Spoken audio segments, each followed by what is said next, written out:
I don't want to set the world on fire. Hey everyone, Violet Irwin here. So today I'm going to use my car confessional to talk about what I have been personally trying to write a book about for about a year, and with slow and steady progress, but these are ideas that I think encompass the libertarian message. These are ideas that I think have the potential to unify libertarians if taken seriously.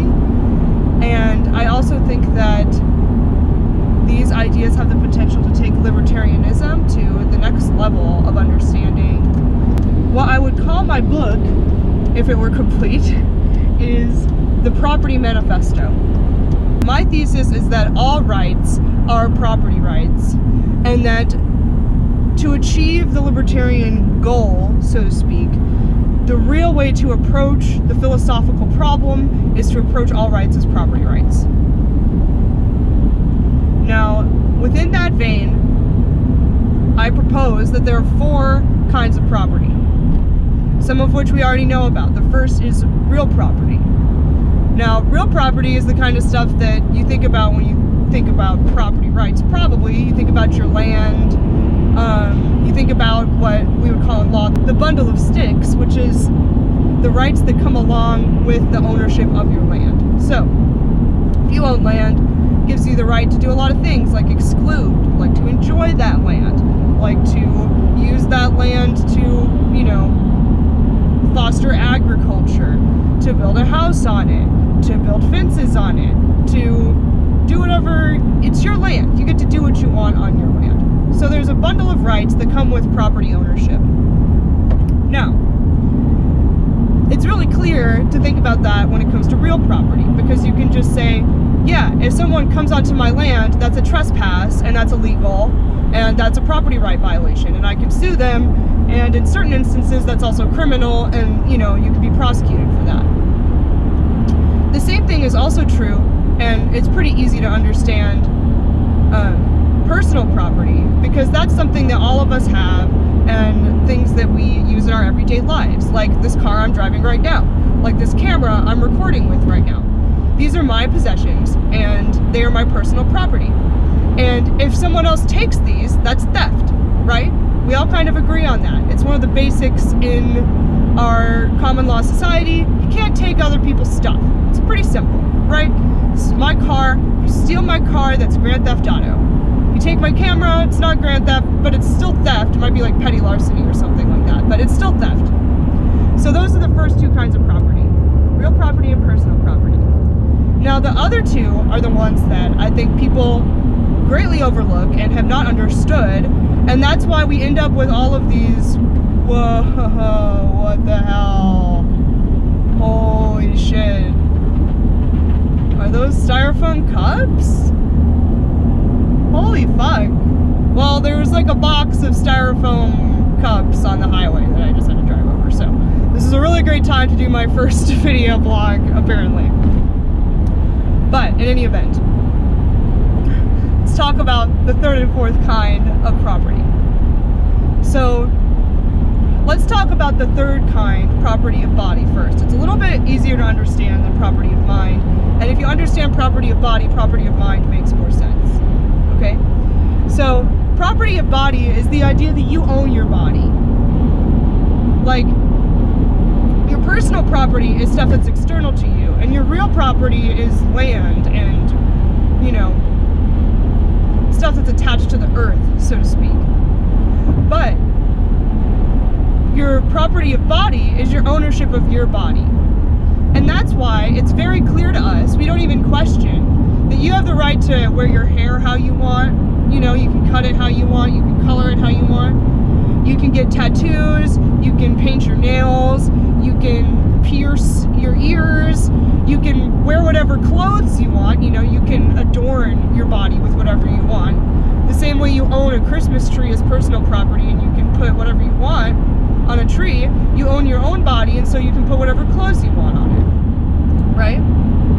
So that's part of ownership of body. Now, along with ownership of body comes all these other things too that you might not think about, like the right to consume whatever you want. And that gets into all this stuff with like the FDA and the, you know, saying, oh, all of these people who have fatal illnesses can't try these medications because they aren't approved by us. And it's like, no, it's their body, and if they want to take a risk, they can take it.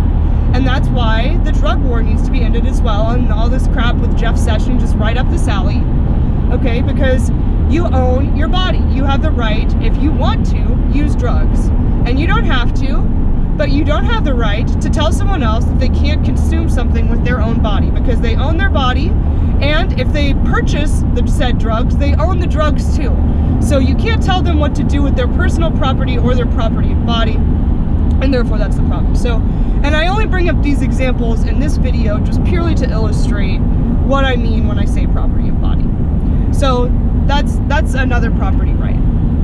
Now, the fourth property right that I want to talk about is property of mind. And this is one that's a little bit more abstract and it's a little bit harder to grasp, but I really think that anyone who watches me or follows me will be able to get it, because I believe in my fans and I believe in my followers and I trust you guys. So, okay.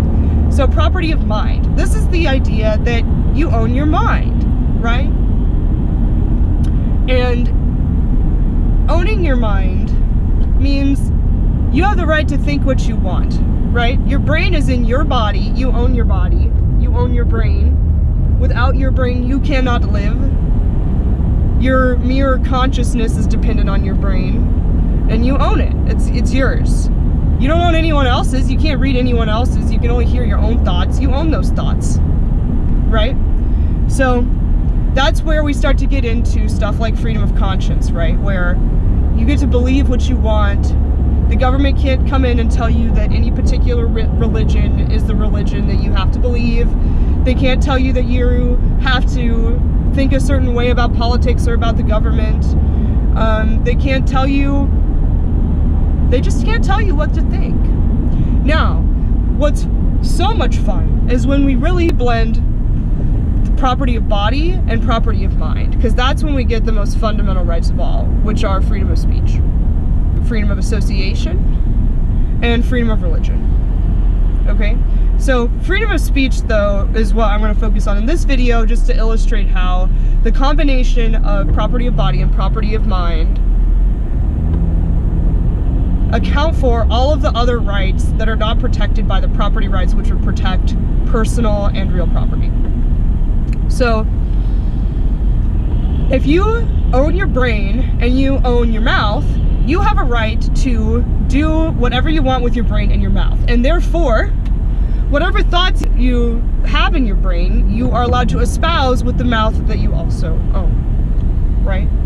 So because you have property of mind and you have freedom of thought, that means that you're allowed to express that thought with the body that you also own, verbally and or with your personal property, which is what I'm doing now. But just to recap this video on the 4 kinds of property rights, and I'll expand on each of these property rights in depth in other videos, but for now, I just wanted to introduce these 4 rights to you so that you can start to build a framework for some of my other videos coming up. So, to recap, real property. This is what you think about when you think about property rights. Real property includes land ownership, right? So if you owned a plot of land, you can build a fence on that land and you can kick people off of that land and you can enjoy that land, because real property comes with a bundle of sticks, and that bundle of sticks means that there's a bundle of different rights associated with your ownership of that land, right? And that's classic first year property law kind of stuff, is talking about real property. So the second property right is personal property rights. And that is anything that any of your personal possessions or chattels, as they say in legal speak, that that can be moved. So your car, my camera, all of this personal property, if you take it, it's theft. And even if you're not prosecuted criminally, I could sue you for conversion civilly, because it's illegal to take someone's personal property. Now, the third property right, which is probably new to everyone, is the property of body. And that means that you own your body and that you can do your hair how you want, you can pierce it, you can, you know, dress how you want. That also means that You know, you can take whatever drugs that you want. You can eat what you want. You know, raw milk, heaven forbid someone eats raw milk, that is property of body, okay? You can have raw milk. You can eat what you want to eat. You can do what you want with your body. And the fourth property right is property of mind. And property of mind means that you can think and believe what you want. It is the ownership of your brain, and therefore the ownership of your own consciousness. That is what property of mind is. And if you own your consciousness, that means that you get to control what you think. And if you combine the ownership of body with the ownership of mind, that gives you the freedom of speech, and it gives you the freedom of conscience.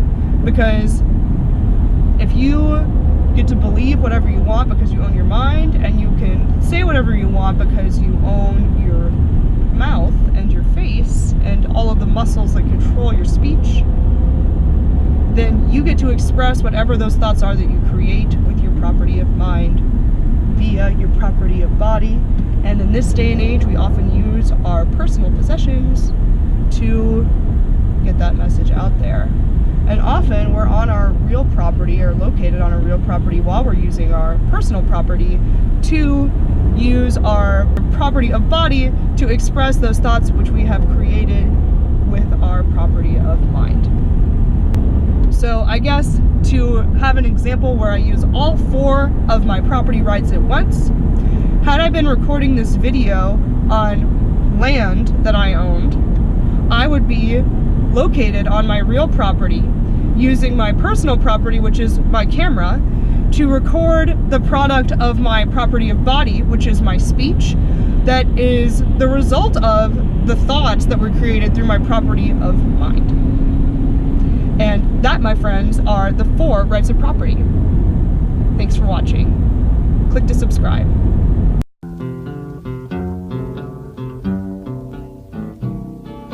I just want to start a flame in your heart.